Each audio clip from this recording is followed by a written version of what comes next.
Ever think about how much technology is just, well, woven into your everyday life? It's everywhere, isn't it? Yeah, exactly. It's not just about, what pops up when you're shopping online anymore. No, it goes much deeper.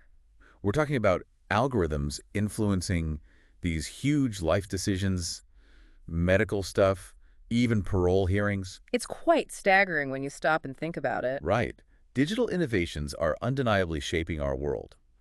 And today, we really want to take a deep dive into the profound ethical questions that come along with all these advancements. It's a critical conversation to have. Definitely. We're going to explore some really core areas. Yeah. Artificial intelligence, surveillance, how our data gets used, and the impact of automation. All huge topics. They are.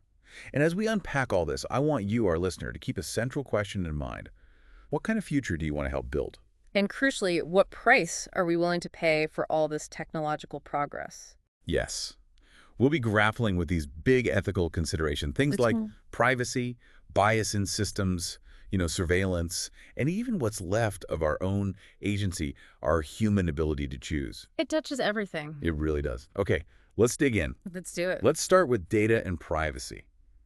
Because, think about every single digital interaction you have. Every click, every search. Every location ping, it's all building this massive profile about you. Mm-hmm. Wired magazine once called this a data slurry. That's quite a term. It paints a picture, doesn't it? It does. And they put it pretty bluntly. Generative AI algorithms source data without consent, creating a data slurry of personal information that individuals cannot regulate. And that sourcing without consent is key. These models are trained on just vast amounts of data scraped from the internet. So stuff you put out there for one reason. Right, maybe on a public forum or a blog, can get ingested into these AI training sets without you ever explicitly saying yes to that use. Wow. It really makes you wonder, doesn't it? Is true privacy even possible anymore? That's such a crucial question. And the concept of privacy itself, it's really evolved beyond just, keeping secrets. How so? Well, Helen Dissenbaum talks about this idea of contextual integrity. Contextual integrity. Yeah, Okay. she argues privacy isn't just about hiding things, it's about making sure data is shared appropriately. It respects what data is shared, with whom, and for what purpose. So it's about the context of the sharing, not just the data itself. Exactly. It's respecting those sort of unspoken rules about how information flows in different parts of our lives. That makes sense. And then you've got Rainer Muehlhoff's idea of predictive privacy. This adds another layer. Predictive privacy. What's that?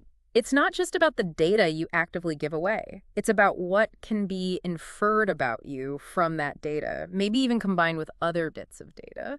So connecting the dots. Precisely. Even if the data seems anonymous, think about, say, your smart meter's energy use patterns. You share that for billing, maybe convenience. But down the line, could an insurer use patterns in that data to predict potential health risks, even if you never directly told them anything about your health? Oh. Yeah, these patterns can predict things like susceptibility to certain diseases, financial risk, even your preferences, all based on data points that seem totally harmless on their own. That's a really powerful point. So if your future self can be profiled based on these inferences, the huge question becomes, who gets to decide what that means for you? Exactly. Who controls that narrative? And if our digital footprints are creating this data slurry, the next big question is, well, what happens when these powerful algorithms start using all that data? Right. Do they work with the fairness we hope for? Or do they just end up reflecting the biases of the world they learn from? Mm. Because algorithms often come with this big promise of fairness, don't they? They do. The pitch is often about being beta-driven, impartial, removing messy human judgment. But then you have people like Michael Sandel warning that actually many of the algorithms replicate and embed the biases that already exist in our society. And that gap between the promise and the reality can be vast. We've seen it play out in some really damaging ways. Like what? Well, for instance, some credit scoring systems have effectively redlined whole communities just based on zip codes or other proxies for race or socio-economic status. Making it harder for people there to get loans. Exactly. Like- Or think about sentencing software used in courts. Some studies found it misclassified defendants, often along racial lines, because it was trained on historical data that reflected existing societal biases. That's incredibly serious. These aren't just small errors. No, they have profound impacts on people's lives. And this is why scholars like Sandra Wachter are pushing for things like counterfactual explanations. Counterfactual. Okay, what does that mean in practice? It means if an algorithm makes a decision about you, say, denying you that loan, it should be able to tell you why in a specific way. Not just computer says no. Right. More like if your credit score had been X points higher, or maybe if your debt to income ratio was Y% lower, then the outcome would have been different. Ah, so it gives you a pathway, something concrete. Exactly. It helps make that black box a little less opaque, a bit more accountable. So it's really not just about building clever algorithms. It's about making them explainable and fundamentally making them just. Precisely. But practically speaking, how do we enforce that kind of explainability? Some of these systems are incredibly complex, right? Even the people who build them don't always fully understand every nuance. That is the core challenge, absolutely. It really requires a fundamental shift in how we design and regulate these things. From the very beginning. Yes, from the ground up. Pushing for standards that prioritize transparency by design, even if the code itself is proprietary. It involves auditing the outputs, testing for bias, and making sure there's always a way to get a human understandable reason for significant decisions. That makes a lot of sense. And speaking of accountability and oversight, let's shift gears slightly to surveillance. Another huge area. Yeah.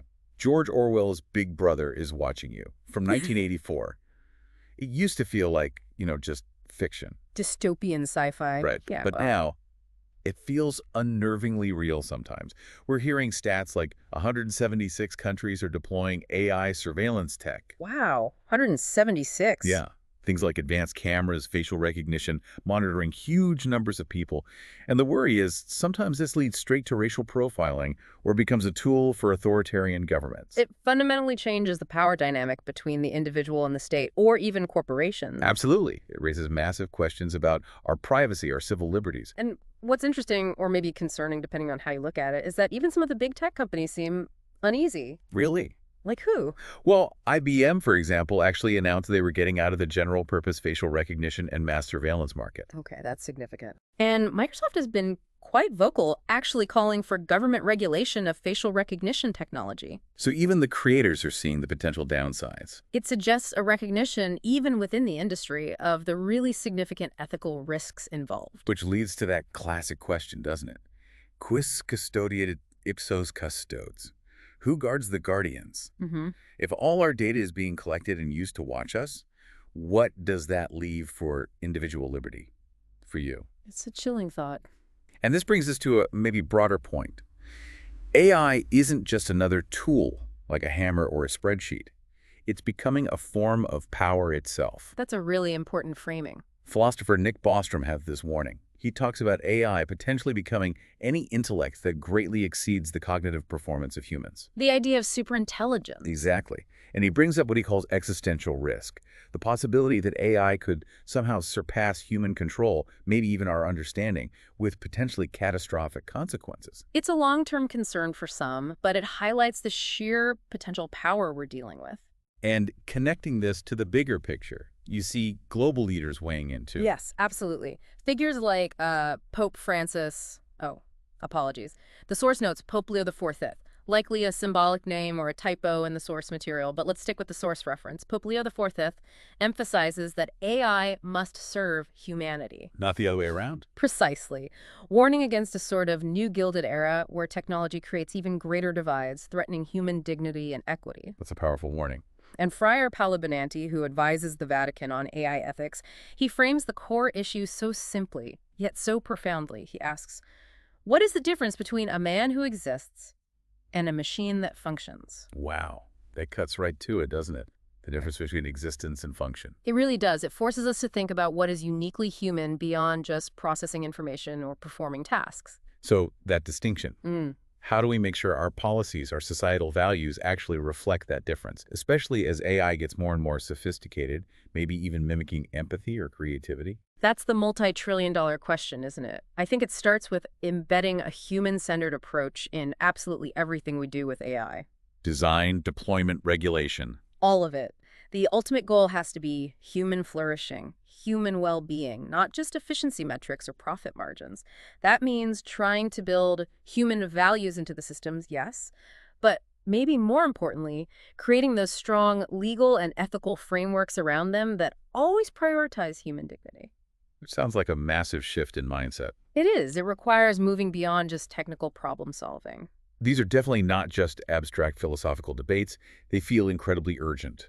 Well, it seems clear we need some kind of global rules, right? Yes, some form of governance. Whether that's treaties or regulations, or maybe just some really strong binding principles to hold this powerful technology accountable. International cooperation is going to be key, though incredibly challenging. Absolutely. And speaking of, well, human impact, let's talk about automation, jobs, and inequality. Another area where the effects are already being felt very strongly. For sure. Workers are definitely facing this rising tide of automation. The source material points to a pretty staggering statistic Which one? that wages for routine task jobs, the kind easily automated, have apparently dropped by 50 to 70% since 1980, largely due to algorithmic replacement. 50 to 70%. That's a massive decline. It shows a hollowing out of certain segments of the labor market. It really does. It impacts not just individuals, but whole communities built around those jobs. And while automation definitely can, and often does, boost overall productivity. Which sounds good on the surface. Right. But the critical question ethicists keep asking is, for whom do these gains accrue? Who's actually benefiting? And who's paying the price? Exactly. Too often what we're seeing is that the wealth generated by this increased productivity flows upwards. It goes to capital owners, to highly skilled workers, widening the gap between the haves and have-nots. So it's not just about jobs disappearing, it's about where the money goes. Precisely. It's about the distribution of the economic value that automation creates. We have to be incredibly intentional, really thoughtful about how we manage this transition. Which means we absolutely cannot treat people's jobs, their livelihoods, their dignity Right. as just some kind of externality, some acceptable collateral damage of technological progress. That's exactly right. The goal should be progress that lifts everyone, or at the very least doesn't leave huge segments of the population behind. We have to strive for that. And sort of building on that idea of a societal impact, maybe one of the most alarming developments right now is the rise of deepfakes and digital misinformation. Oh, definitely. This is incredibly concerning. Can you just briefly explain what a deepfake is for anyone who might not be sure? Sure. So think of it as AI-generated media. It could be a video or an audio recording where a person's likeness, their face, their voice has been manipulated using artificial intelligence to make them appear to say or do things they never actually said or did. So, like super advanced digital puppetry. That's a good way to put it. The AI learns the patterns of someone's face and voice so well, it can then generate entirely new synthetic content that looks and sounds remarkably real. And the source material mentioned a really shocking statistic. Something like 96% of deepfakes are exploitative. Yes, often non-consensual pornography, which is horrific in itself. But beyond that, the potential for political and social disruption is just massive. How so? Give us some examples. Well, imagine a fake video of a political candidate appearing just before an election saying something inflammatory. That could completely derail a campaign. Absolutely. Or think about generating propaganda, spreading disinformation at scale, impersonating officials, or just generally shattering the public's trust in any video or audio evidence they encounter online. If you can't believe what you see or hear, Then it becomes incredibly difficult to have reasoned public discourse, to hold power accountable, to even agree on basic facts. It poses an immense threat to the very fabric of our information ecosystem and, frankly, to democracy itself. it feels incredibly urgent. Like our shared digital reality is literally at stake here. I think that's fair to say. The integrity of media, democracy, truth itself, it all demands this really vigilant ethical defense, which leads to the idea that, good intentions just aren't enough when it comes to ethical AI. Not even close. Brent Mittelstadt makes this powerful argument, doesn't he? That just having ethical principles isn't sufficient. Right. He warns that without concrete, enforceable duties and mechanisms for accountability, these high-minded principles risk becoming just ethics washing. Ethics washing. Like greenwashing, but for AI. Exactly. It looks good on paper, makes companies seem responsible, but doesn't lead to real changes in practice if there are no teeth behind it. So how do we move beyond just, well-meaning statements and towards actual responsible practice? This is where transparency becomes absolutely essential. It's not just a nice-to-have feature. Why is it so critical? Because transparency empowers people. It gives individuals the ability to understand, at least in principle, what data is being collected about them, how it's being processed, and crucially, why certain algorithmic decisions that affect their lives are being made. All right. Angela Daly and her colleagues, they really advocate for building data systems that are grounded in, well, community needs, individual rights, usability, can people actually understand and interact with these systems, and also thoughtful politics, recognizing the power dynamics involved. So it's about designing systems that are inherently more understandable and accountable to the people they impact. That's the goal. I see. So this is really how we shift from being reactive, Hmm. scrambling to fix problems after the harm is done, to being truly responsible innovators Embedding those ethical guardrails right from the start. in the design and the company policies and the laws we pass, and even just in how we use this stuff in our everyday lives. Yes, making it part of the culture of innovation. Which brings us all the way back, in a way, to a really fundamental question underlying all this tech. What actually makes us human? The big question. Yeah. I mean, from Aristotle thinking about the soul and intelligence to Alan Turing and his test for machine thought, we've been debating this for centuries, haven't we? We have. It's a timeless question that technology is forcing us to confront in new ways. Nick Bostrom, who we mentioned earlier with existential risk, he sees this future where intelligent machines could definitely outthink humans in, cognitive tasks, problem solving. Pure processing power, logic, pattern recognition. Right. But the deeper question is, can they ever truly embody our moral depth, our capacity for empathy, for nuanced ethical judgment? And that's where the distinction becomes so important. The Vatican, again, offers that really poignant reminder. You miss their humanity because you cannot reduce the human being to its data. You can't reduce this to data points. Exactly. It's a powerful statement distinguishing between, say, information about a person and the essence of that person. Machines might process unimaginable amounts of information. They might even learn to mimic empathy or creativity based on patterns they've observed. But it's not the same thing. It's arguably not the same. Those uniquely human qualities, genuine moral choice, true compassion born from shared experience, that innate drive to find meaning and connection, those seem distinct from algorithmic function, for now at least. And maybe that is the human code, right? Algorithms can inform our lives, definitely. They can be incredibly useful tools. They offer insights, process data faster than we ever could, maybe even suggest paths forward. But they cannot, and they should not, define our moral lives. The final judgment, the ethical weight, still rest with us. Exactly. You, the listener, you still choose. You still emphasize. You still find and hold meaning in your hands, in your heart, and your relationships. That remains uniquely, profoundly human. Well said. So, wow. We've covered a huge amount of ground here. We've navigated this vast landscape, looking at the marvels, but also the very real dangers of AI, surveillance, data, automation, deepfakes. It's a lot to take in. It is. But the point isn't just to sound an alarm or tell a cautionary tale. This is really meant as a call to action for you listening right now. Because everyone genuinely has a role to play in shaping this future. How so? What can people do? Well, think about your different roles.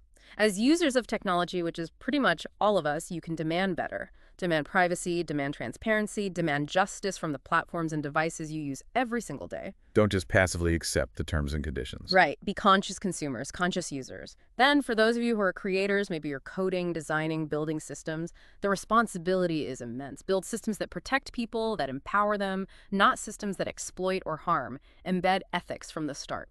And what about as citizens? As citizens, you have real power. Engage in the conversation. Shape policy by talking to representatives, supporting advocacy groups, challenge abuses when you see them, and just generally work to elevate the importance of ethics in every discussion about technology. So the message is, let's not just passively adapt to technology. Let's actively guide it. Yes. Let's be intentional about designing tools and systems that truly reflect our highest human values: fairness, dignity, freedom, compassion. I really like how Sebastian Thrun put it. He said something like, nobody phrases it this way, but I think that artificial intelligence is almost a humanities discipline. That's a fascinating perspective. Yeah, he said, it's really an attempt to understand human intelligence and human cognition. Viewing AI development as a way to better understand ourselves. I like that. Me too. Maybe that thought can guide us. Technology isn't just code and silicon. It really is a mirror. It reflects our principles, our priorities, our biases, and ultimately our promise as human beings. What we value is what we'll encode. Exactly. So as you go about your day after listening to this, maybe just take a moment to consider, where do you stand in the ethics of technology right now? What's one thing, just one thing, you could talk about with someone or think through more deeply, or maybe even act on, building on what we've discussed today?